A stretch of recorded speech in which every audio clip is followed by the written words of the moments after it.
उशीरच झाला. तर नमस्कार, मी स म्हणजेच समुपदेशक. सोप्या आणि सवयीच्या भाषेत म्हणायचं झालं तर काउन्सिलर. होय, मी एक काउन्सिलर आहे. आणि तुम्हाला ठाऊक असेलच की आम्हाला भेटायला अनेक प्रकारची माणसं येतात. मनाने आजारी असणारी मनोरुग्ण. तुम्हाला भेटत असतीलच की अशी माणसं तुमच्या सभोवताली. खरं तर बऱ्याचदा ही माणसं स्वतःच जबाबदार असतात त्यांच्या या अवस्थेला. पटत नाही का तुम्हाला? ठीक आहे, तर तुम्हाला सांगते. आता उदाहरणार्थ हाच पहा.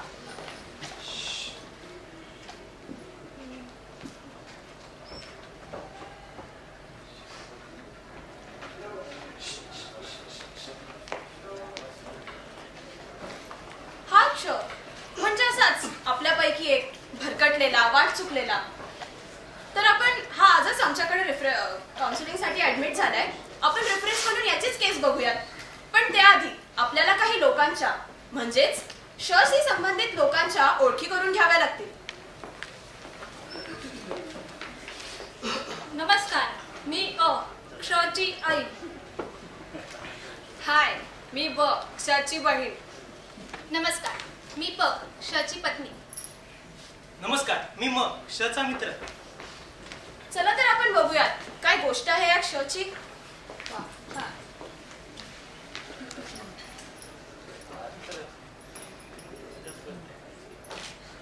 टिंग टॉंग. अगं बाई, आलात? आजही उशीरच? फोन पण नाही केलात? उशीरच झालाय जरा.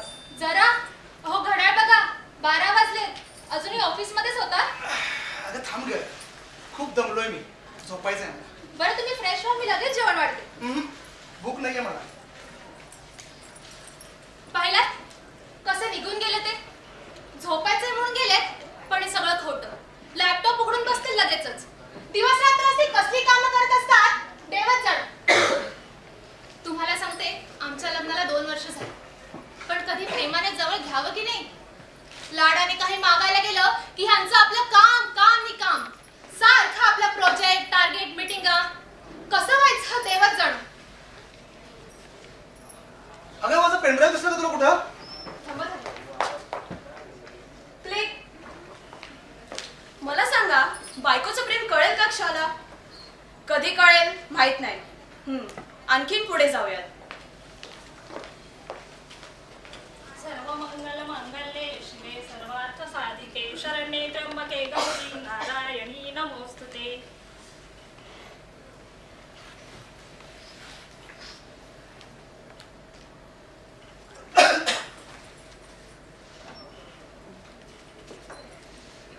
काल रात्री पण उशिराच आलास का? असं रोजच का व्हायला लागलंय बाळा? आपल्याला घर आहे, घरात कुणीतरी आपलं आहे, हे लक्षात आहे ना? नाही तर कधीतरी तेही विसरायचास. चल, मला उशीर होते, येतो मी.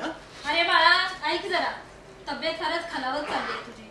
आरशात बघ जरा, गाल किती आत गेले ते. काय करावं काहीच कळत नाही. सारखं एकाकी वाटतं.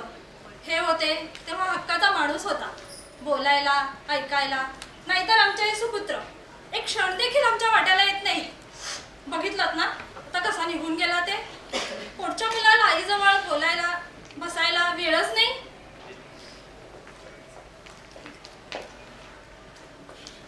क्लिक. ऐकताय ना तुम्ही हे? चला अजून पुढे जाऊयात. अरे रे थांब थांब, ओळखच नाही का? का रे, फिरकी घेतोस माझी? अरे फिरकी घेऊन होतं काय करू? अरे आहे कुठे साल्या? फोन नाही, SMS नाही, व्हॉट्सअप नाही. संध्याचं ठरवलंच काय? ए, मी जरा घाईत आहे, एक अर्जंट मीटिंग आहे. चल येतो, भेटू आपण. चल. अरे अरे, हा खरं तर माझा लंगोटी आहे.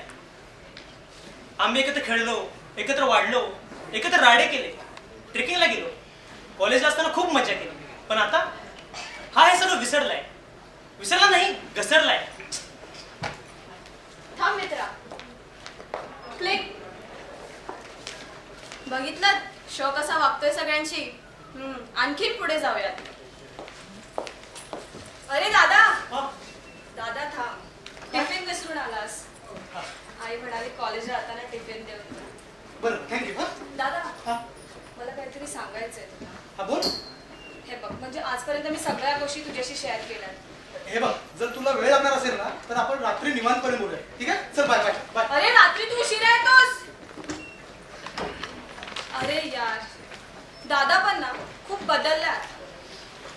पहिला मला जवळ बसून चौकशी करायचा, सोबत फिरायला न्यायचा, पण आता नाही. का कोणास ठाऊक. बाबा गेल्यापासून माझ्या वाटाला कौतुकाचे क्षणच आले नाही. कॉलेजमध्ये फर्स्ट आले तेव्हा थंडपणे शेक हँड केलं फक्त. जणू काही विशेष घडलंच नाही.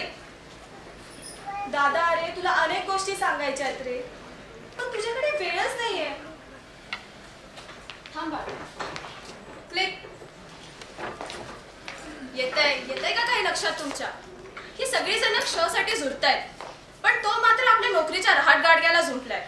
अहो, कंपनीसाठी एवढं सगळं करून पदरी पडले तरी काय, तर कंपनीची काही कॉन्फिडेन्शियल माहिती लीक झाली आहे आणि या ला टर्मिनेशन लेटर मिळाले. साला, काय चाललंय आयुष्यात काहीच कळत नाही. वैताग वैताग वैताग, सगळीकडे नुसता वैताग भरून राहिला. गर्दी झाली आहे विचारांची डोक्यात. जागरण, पार्ट्या, प्रवास, बाहेरचं खाणं यामुळे तब्येतीचे 3-13 तर वाजलेच आहेत. वरे इन्फॉर्मेशन लीक केल्याचं बातमी. कुणाचं तरी कारस्थान असायला पाहिजे मला बदनाम करायचं. Direct termination. नोकरी गेली, आता मी काय करायचं? घरातला खर्च आहे, नवीन घराचे EMI आहे, आईचा आजारपण आहे, बहिणीचं लग्न आहे. काय आणि कसं करायचं?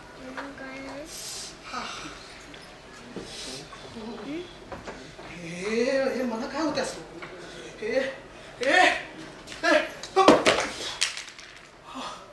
अंगातून शक्ती गेली असं वाटतंय. डोकं जड झाले, ठणका लागले. आत्ताच फुटेल की काय असं वाटतंय.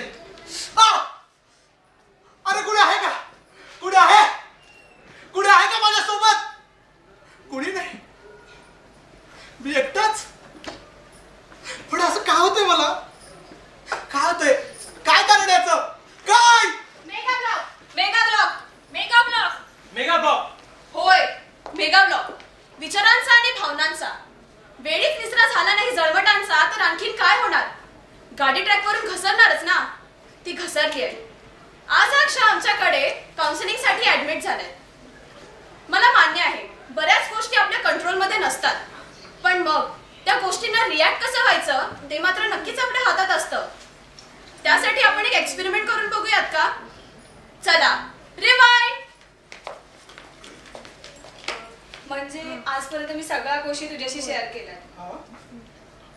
म्हणजे बोल बोल. दादा, मी बऱ्याच दिवसापासून तुला काहीतरी सांगायचं म्हणते, पण तुझ्याकडे वेळच नाही. चल मग त्या टपरीवर चहा वेळ. चल. नाही, चहा नको, पण आज संध्याकाळी मी कोणाला तरी घेऊन येणार आहे तुला भेटायला. म्हणजे? मला एक मुलगा आवडतो आमच्याच कॉलेजमध्ये. काय सांगतेस? हो, पण तू भेटशील ना त्याला? हो, जरूर भेटेल, कारण माझा विश्वास आहे तुझ्यावर. तू जे काही निर्णय घेशील ना ते अगदी योग्यच घेशील, नेहमीप्रमाणे. चल, भेटूया संध्याकाळी. Okay, bye bye. क्लिक. होऊ शकलं असतं ना असं काही. काय वाटतंय तुम्हाला? आता दुसरा प्रयोग बघूयात. रिवाइंड. मी जरा घाईत आहे, एक अर्जंट मीटिंग आहे. चल येतो. थांब मित्रा, जरा थांब. एवढा पळू नकोस रे. कशाचा मागे धावतोस एवढा? काही नाही रे, आहेत काही गोष्टी, काही अडचणी. अरे माहित आहे, पण अडचणी कुणाला नसतात. तुला आठवतंय काउन्सिलर काय म्हणायचे ते? अडचणी कधीही आपल्यापेक्षा मोठ्या नसतात, आपण उगीच भाव करतो त्यांचा. अरे अडचणी सोडवायला एकतर पैसा हवा असतो किंवा मग वेळ. पण मी पाहतोय तुझ्याकडनं स्वतःसाठी वेळ आहे ना इतरांसाठी. कळतंय रे मला. कर्ज, EMI, पैसा यासाठीच तर चाललाय ना हा आटापिटा. अरे हो, पण त्यासाठी तब्येतीकडे दुर्लक्ष करून कसं चालेल? काढ स्वतःसाठी वेळ, काढ थोडासा. स्वतःसाठी आणि आपल्या माणसासाठी सुद्धा. ऐक, संध्याकाळी आपण सद्गुरूंच्या प्रवचनाला जाऊया. नक्की मार्ग सापडेल तुला. आणि हो, उद्या सुट्टी आहे ना तुला? हो. उद्या यायचं तू माझ्या बरोबर. उद्या संध्याकाळच्या 6:30 शोची नाटकाची तिकीट काढून ठेवतो. त्यानंतर नमस्कार मध्ये कॉफी. चालेल ना? आणि हो अनिलला सुद्धा बोलवतो काय छान गप्पा मारून मस्त धमाल करू चल चल बाय टेक केअर ए मित्रा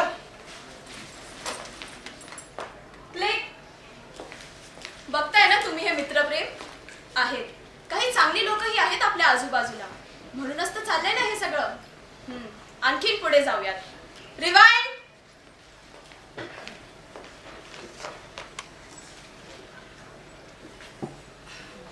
मला अरे तब्येत बघ जरा फारच खलावत चालली हर्षात बघ जरा गाल किती आत गेले ते काही नाही का काही चालायचं चल येऊ हा प्रसाद घे हा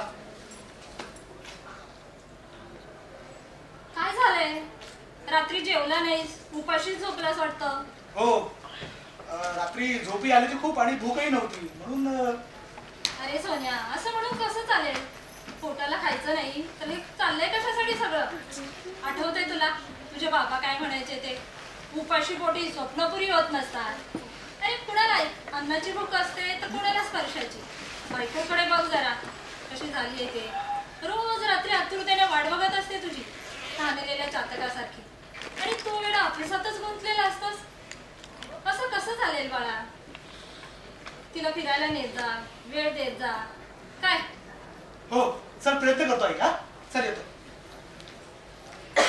एक मिनिट क्लिक कसं चाललंय बरोबर चाललंय ना आता शेवटचा प्रयोग बघूयात रिवाइंड अगं माझा पेनड्राईव्ह पाहिलास का कुठं हो असेल तिथेच कुठेतरी सगळ्या गोष्टी आपल्या हातात हव्या असतात तुम्हाला रुमाल सॉक्स पार्टी नुसतं राखणं एवढंच काम आहे बाकी मला काय हवं नको याचं कुणालाच काही पडलेलं नाही अगं हो हो हो थांब जरा श्वास घे काय झालंय काय नाही लक्ष कुठे असतं तुमचं आमच्याकडे सारखं आपला प्रोजेक्ट टार्गेट मीटिंग अरे देवा एवढा राग उद्या डॉक्टरांकडे जायचं आई येणार नाही बोलतात मी येतो ना मग काय प्रॉब्लेम आहे काय चक्क काम सोडून तुम्ही माझ्या बरोबर येणार होय रानी सरकार बंदा आपकी खिदमत में हाजिर है बताइए क्या हुक्म है मेरे हुजूर मेहरबान हमारे यहाँ हुक्म है कि आज के बाद आप जल्दी घर पे आओगे हम सब जन मिलकर खाना खाएंगे और रात में बाहर जाकर आइसक्रीम खाएंगे क्या है समझे जी हुजूर बघा मंडळी आता हे जसं काय चाललंय हे जर असंच आधी घडलं असतं तर मग ही वेळ आलीच नसती ना क्षवर आणि आता क्लायमॅक्स डोकं ठणकाय लागले आताच फुटेल की काय असं वाटतंय अरे कुणी आहे का कुणी आहे का माझ्यासोबत कुणी आहे का माझ्यासोबत मी आहे मी आहे मी आहे मी पण आहे होय आम्ही सगळे सगळे आहोत आहोत तुझ्यासोबत. काय तुम्ही आहात माझ्यासोबत खरंच तुम्ही आहात माझ्यासोबत मग आता मला कसलंच टेन्शन नाही कसलीच भीती नाही कारण कारण तुम्ही माझ्यासोबत आहात माझं कुटुंब माझ्यासोबत आहे आता नाही घाबरत मी कशाला